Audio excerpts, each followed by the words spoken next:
Assalamualaikum warahmatullahi wabarakatuh. Selamat datang di e-learning Stackhawk. Perkenalkan, nama saya Muham. Di sini saya akan menyampaikan materi saya terkait dengan elektron dan WebSocket, khususnya di DCS. Untuk DCS sendiri itu komponennya ada 3 yang utama. Itu ada perangkat DCS-nya, kemudian ada cloud VPS dan dashboard monitoring. Dari cloud VPS itu datanya akan disimpan di cloud tersebut dan akan dikirimkan ke device DCS yang ada di pabrik ataupun ke dashboard monitoring yang dipegang oleh manajer. Nah, di DCS ini kebutuhan data sangatlah real time, di mana diusahakan setiap operator itu menerima data yang benar-benar terbaru gitu. Untuk menerima data yang real time di DCS kami menggunakan WebSocket.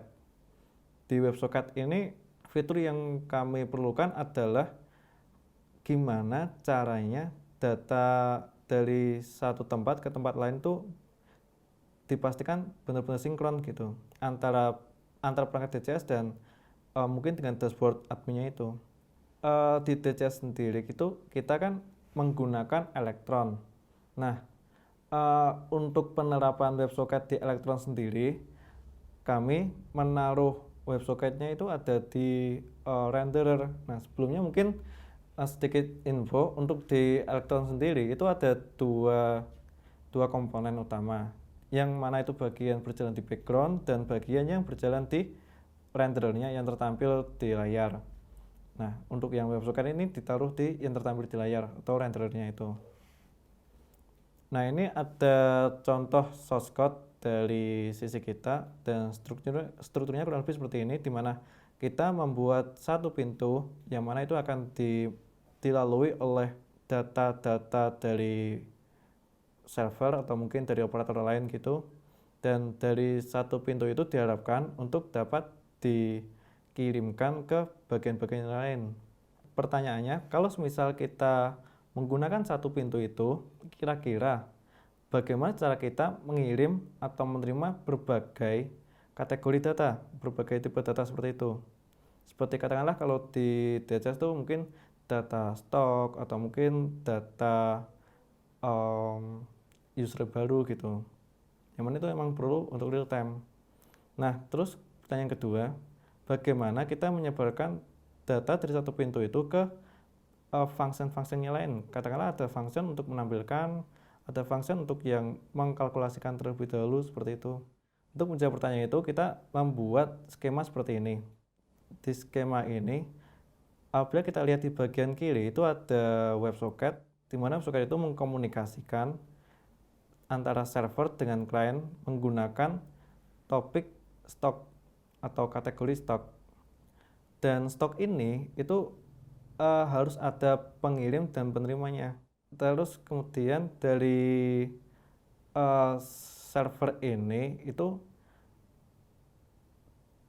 data yang dikirimkan itu tidak hanya berisi satu topik, bisa jadi lebih dari 2 dan 3. Nah, dan penerimanya pun juga akan banyak, nggak hanya satu aja. Dengan ini kita bisa menggunakan yang satu pintu tadi untuk dilalui oleh beberapa topik seperti itu, dengan cara membedakan topik-topiknya itu. Nah, dari server kemudian ke klien, selanjutnya di dalam klien itu sendiri itu semua data-data yang udah diterima dan dicantumi label dengan berbagai topik itu akan dialirkan ke function-function yang lain menggunakan event bus. Nah, di sini saya mencontohkannya itu ada yang tertampil di layar dan juga ada yang masuk ke perhitungan. Yang mana nanti mungkin katakanlah akan ditampilkan juga di layar tapi di bagian yang lain gitu. Di sini saya akan menampilkan source code untuk DCS khususnya bagian WebSocket. Untuk strukturnya sendiri di Stackhawk kami menggunakan lib, directory lib itu untuk menyimpan semua library yang buatan dari kita sendiri seperti itu. Nah, contohnya di dalam sini adalah kita membuatnya untuk WebSocket. Di dalam lib itu kita ada kelas yakni kelas WebSocket itu sendiri, dan kemudian kita mengextendnya dengan event emitter, yang mana event emitter itu yang tadi itu bus event itu, sehingga semua data yang diterima dari WebSocket akan dapat dialirkan ke function-function yang lain menggunakan function emit ini. Dan kemudian untuk membukanya sendiri kita bisa pakai onMessage ini, seperti itu. Oke, sekarang saya akan menjelaskan di bagian implementasinya.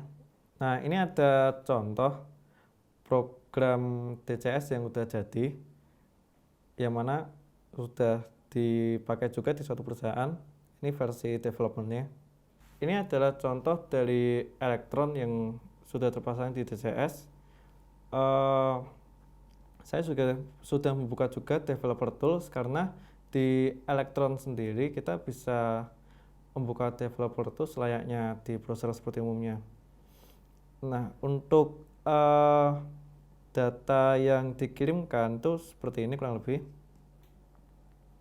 Ini adalah ketika pertama kali Electron dibuka, dia akan men-trigger koneksi dari Electron itu sendiri menuju ke web server. Nah, kemudian dari situ server akan mengirimkan perintah untuk memasukkan token, dan kemudian dilanjutkan oleh dari DCS-nya sendiri mengirimkan token sesuai yang sudah didapatkan dari sebelumnya.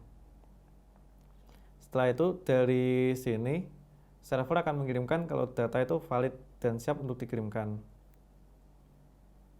Dan selanjutnya pesan akan berjalan seperti biasa. Dari pembahasan kita tadi dapat disimpulkan bahwa WebSocket itu bisa digabungkan dengan event bus sehingga pemerataan data itu lebih enak dan lebih terjamin. Oke, sekian dari saya. Assalamualaikum warahmatullahi wabarakatuh.